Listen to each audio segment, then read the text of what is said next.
नाथ जी वहीं विराजमान हैं।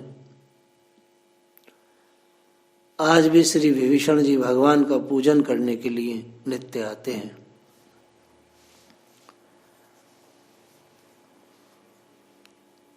एक बार श्री विभीषण जी रथ पर चढ़कर श्री रंग जी के पूजन निमित्त आ रहे थे।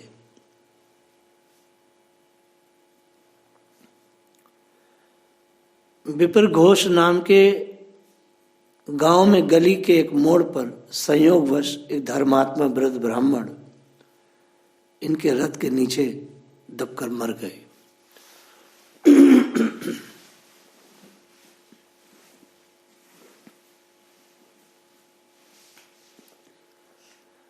विभीषण जी कर्तव्य विमूढ़ हो वहीं रुक गए। वहां के ब्राह्मणों ने इन्हें बहुत मारा पीटा, परंतु प्राण नहीं निकल रहे थे विभीषण जी के, क्योंकि ब्रह्म हत्या थी और ये राक्षस थे, तो इन्हें इस प्रकार से मारा जा रहा था, लेकिन इनके प्राण नहीं निकल रहे थे।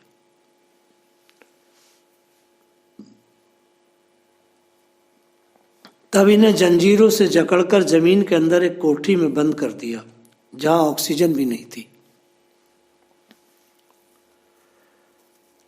श्री नारद जी के द्वारा जब ये समाचार राम जी को मिला, वह तत्काल पुष्पक विमान से वहां आए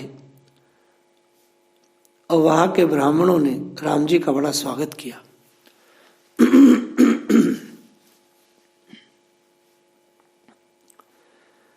विभीषण जी को समुचित दंड देकर धर्म की रक्षा करने के लिए ठाकुर जी ने ब्राह्मणों से अपील की, क्योंकि ब्राह्मण ठाकुर जी के इष्ट हैं। उस समय शरणागत वत्सल श्री राम ने जो कुछ कहा है,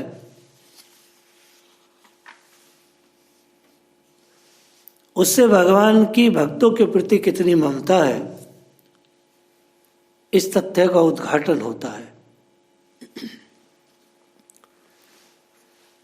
वरम अवेव वर्णम मदभक्तो हन्ते कथम अराज्यम आर्यो मदतम तथ्यम से भविष्यति भृत्यापराधे सवत स्वामिनो दंड इष्यते राम वाक्यम दुजा श्रुत्वा विस्मे अदित बुर्वनः। हे देशवरो, विभीषण को तो मैं कल्पांत पर्यंत तक के लिए अखंड राज्य और इतनी ही बड़ी आयु दे चुका हूं, वह मर नहीं सकते, फिर उसके मरने की जरूरत ही क्या है? वह तो मेरा भक्त है। क्या बात कही भगवान ने।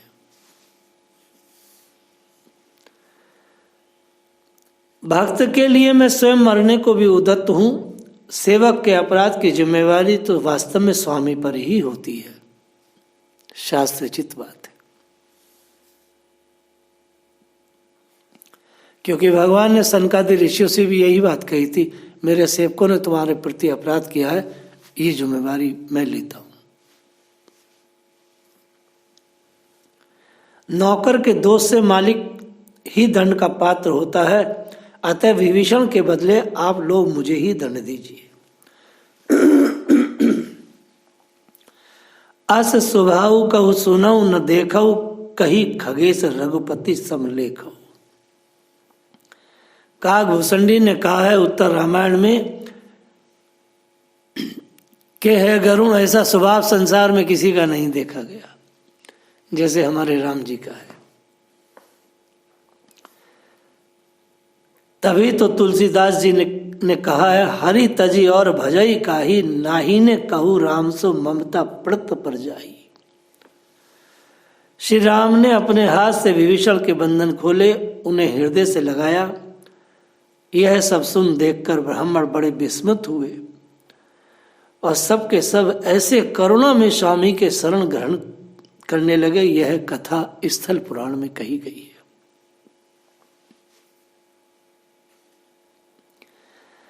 एक बार भगवान राम भरत आदि भाइयों एवं सुग्रीव आदि सखाओं को साथ लेकर पुष्पक विमान पर आरूढ़ होकर विभीषण का शासन प्रबंध देखने के लिए लंका आए।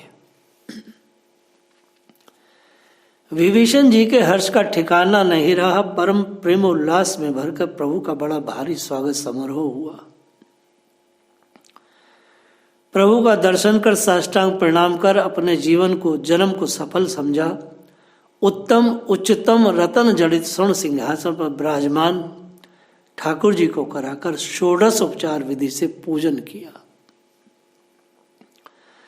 युद्ध के समय लंका निवासी श्री राम का दर्शन नहीं कर पाए थे, अतः आज दर्शन के लिए समस्त लंका नगरी उमड़ पड़ी। राम की आज्ञा पाकर विभीषण ने प्रजा के लिए दर्शनार्थ द्वार खोल दिए। लोग निहाल हो गए। भुवन मोहिनी श्री राम भरत की जोड़ी देखकर चौथे दिन विभीषण ने राम से निवेदन किया, प्रभु रावण की, कुंभकर्ण की तथा मेरी माता केकसी आपके चरण कमलों का दर्शन करने की इच्छा रखती है। विभीषण जी ने कहा, मेरी माँ, कुंभकर्ण की माँ, रावण की माँ। सबसे पहले कहा रावण की माँ, कुंभकर्ण की माँ और मेरी माँ केकसी प्रभु आपके दर्शन की अभिलाषा रखती है।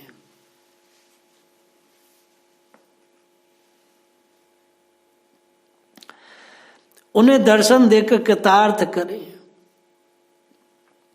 मर्यादा पुरुषोत्तम राम ने कहा, भैया विभीषण, जैसे वह तुम्हारी माँ है वैसे ही मेरी भी माता हुई। मैं स्वयं उनका दर्शन करने के लिए चलता हूं, आप उन्हें यहां न लाए। क्या भगवान की मर्यादा और प्रेम और ममता है। जाकर मां से निवेदन करो। इतना कहकर प्रभु तुरंत ही उठकर चल दिए। जाकर केकसी को देखकर बोले, आप मेरी धर्म माता हैं, मैं आपको प्रणाम करता हूं। यह कहकर मस्तक झुकाकर प्रणाम किया। विभीषण सरीखे जैसे पुत्र का जन्म देने वाली जननी को बधाई दी। क्या बात है। भगवान ने केकसी राक्षसनी जिसने यह बालक जन्मे थे उनको बधाई दी कि आपने विभीषण जैसा धर्मात्मा जन्मा है, आपको बधाई देता हूं। कौशल्य के समान मानकर सत्कार किया। केकसी ने भी वात्सल्य भाव से भावित होकर भगवान को आशीर्वाद दिया। क्या बात है।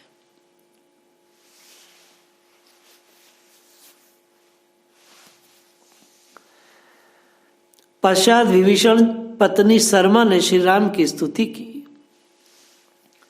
श्री राम ने भरत को शर्मा का परिचय देते हुए कहा कि यह महाभागवत विभीषण की साध्वी भार्या है।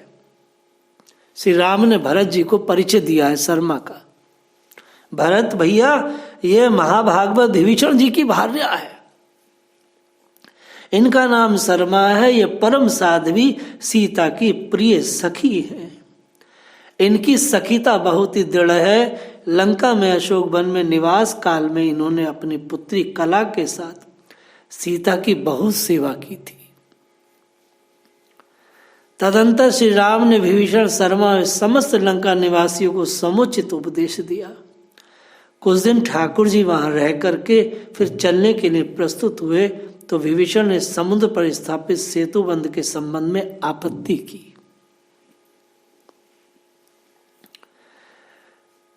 उन्होंने कहा, यदि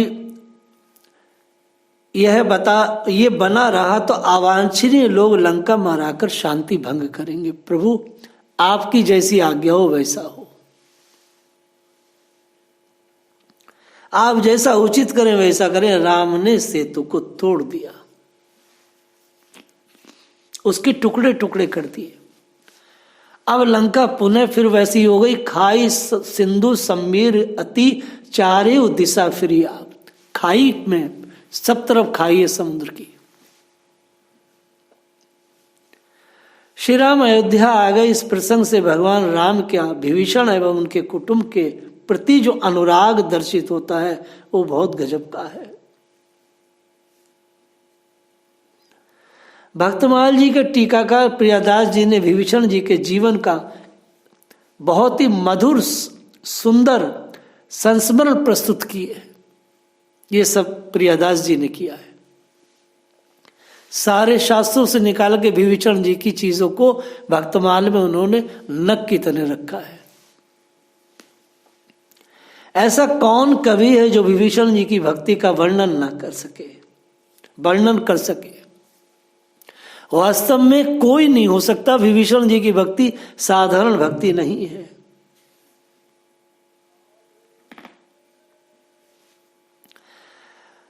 एक बड़ी सुंदर आपको एक कथा बता रहे हैं।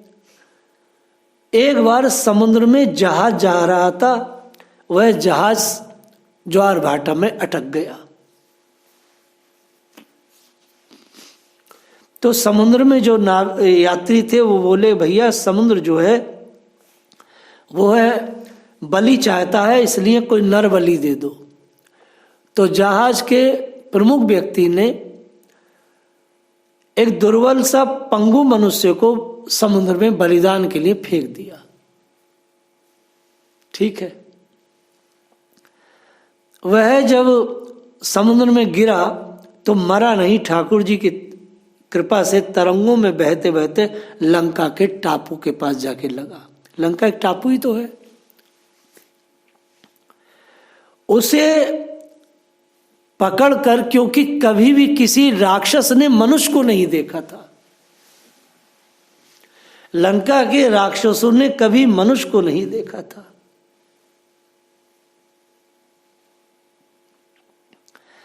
वह उसको लेकर के विभीषण जी के पास पहुंचे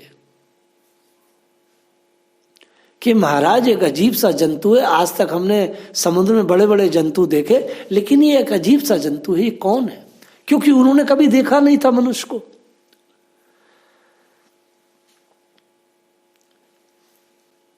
और स्पष्ट कहा गया है, लंका में रहकर भक्ति करना ये विभीषण जी की अद्भुत विशेषता है। क्योंकि लंका निश्चय निकासा, लंका में कोई भक्ति कर सकता था, लेकिन विभीषण जी ने की है। क्योंकि देखो केशव, क्यों विभीषण जी की भक्ति विशेष है। शास्त्रों में कहा गया है, और उद्घोष है, जोर जोर से गर्जना है, उसमें कहा गया है कुसंगी का एक क्षण भी अगर हम संग करेंगे तो भक्ति आपकी पतन हो जाएगा। शास्त्रों का उद्घोष है, अगर कुसंगियों के बीच में रह करके भक्ति करेंगे तो आपकी भक्ति नष्ट हो जाएगी। और विभीषण जी तो कुसंगियों के घोर समाज में भक्ति करते थे और विशाल भक्ति करते थे, और पुनः फिर वहीं पहुंच गए भक्ति करने। तो विभीषण जी की भक्ति जो है वो विलक्षण है। देखिए हम लोग पलायन करते हैं, अरे भाई अच्छी अच्छी जगह रहेंगे, यहाँ नहीं रहते, यहाँ भक्ति नहीं होगी, लेकिन विभीषण जी कहीं नहीं गए, और ठाकुर जी ने जहाँ का उन्हें राज्य दिया फिर वहीं जा करके भक्ति करना है। ये छोटी बात है क्या? बहुत बड़ी बात है। लंका निश्चय निकर निवासा, यहाँ कहाँ सज्जन कर बासा, मन मह तरक करे कपिलागा।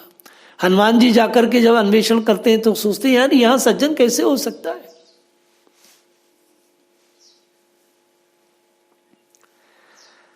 और ये बात हमारे प्रसिद्ध भी हमारे शास्त्रों में कि समुद्र बलि लेता है, तो प्राचीन काल से ही समुद्र में बलि देने की प्रथा है।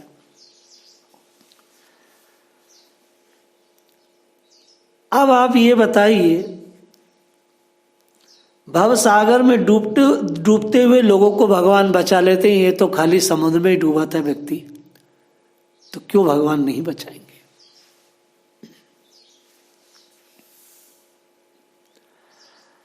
तब क्या स्थिति बनी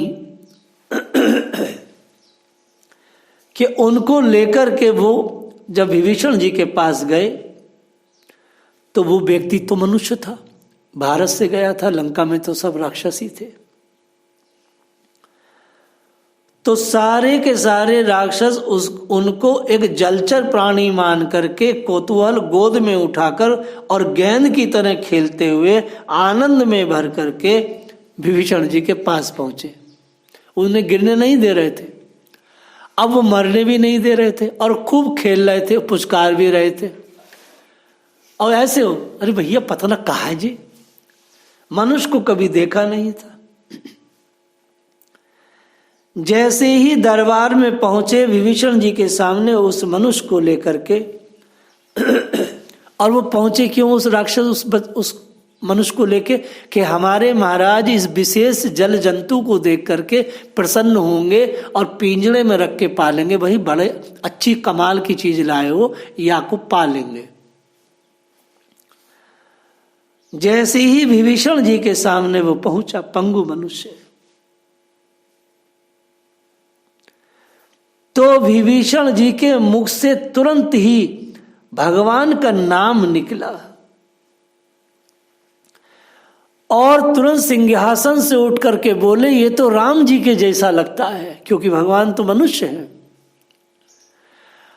और उस पंगु मनुष्य को सिंहासन पर बिठाला और सिंहासन पर बिठाल के अलंकार इत्यादि से उन्हें विभूषित किया, सुंदर वस्त्र पहनाए और उनकी आरती मंगल करने लगे। सारे राक्षस देखने लगे ये क्या है। विभीषण जी ने कहा, ये तो मेरे राम जी के जैसे हैं, इनका स्वरूप तो राम जी जैसा, अर्थात ये मनुष्य है, मनुज अवतार, निज इच्छा निर्मित तनु। भगवान मनुष्य का अवतार लेते हैं।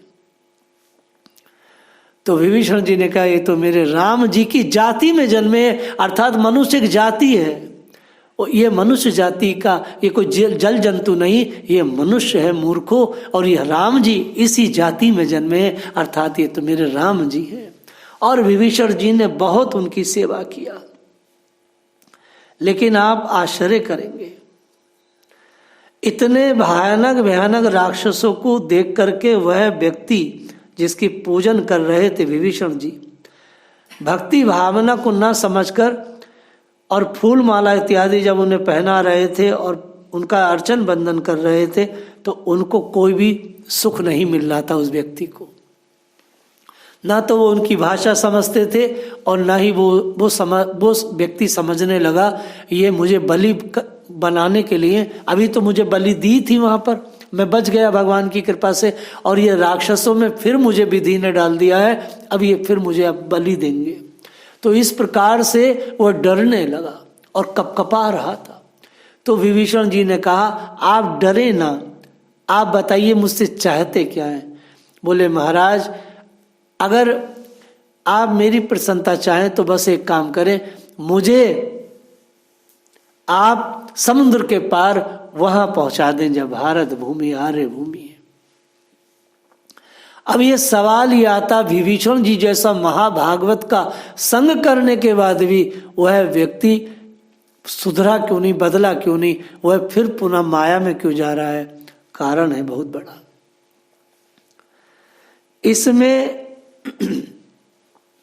संत मिलन सब सुख जगमाई, तात स्वर्ग अपवर्ग सुख धरिए तुला एक अंग, तूल न ताही सकल मिली जो सुख लव सत्संग। इसका कारण है विष का कीड़ा विष में ही विष को ही खाता है। मिश्री अगर सुंघाओगे विष के कीड़े को तो वो मर जाएगा। श्री बिहारी दास जी जो जाही सुहाईता बिन ताए रहो न जाए, जिसको जो सुहाता है बस उसको वही चैन आता है, नहीं तो चैन नहीं मिलता। विभीषण जी जैसे महाभागवत का संग करके भी वह पंगु समझता है कि मुझे बलि दे देंगे। विभीषण जी का ऐसा चरित्र है कि एक मनुष्य को देख करके भी उन्होंने राम जी की भावना से भावित होकर के उनका पूजन किया।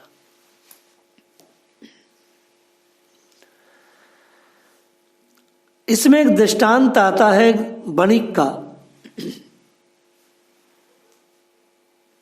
चलिए फिर उसको मैं, क्योंकि समय हो गया, इसको मैं पूरा करूंगा।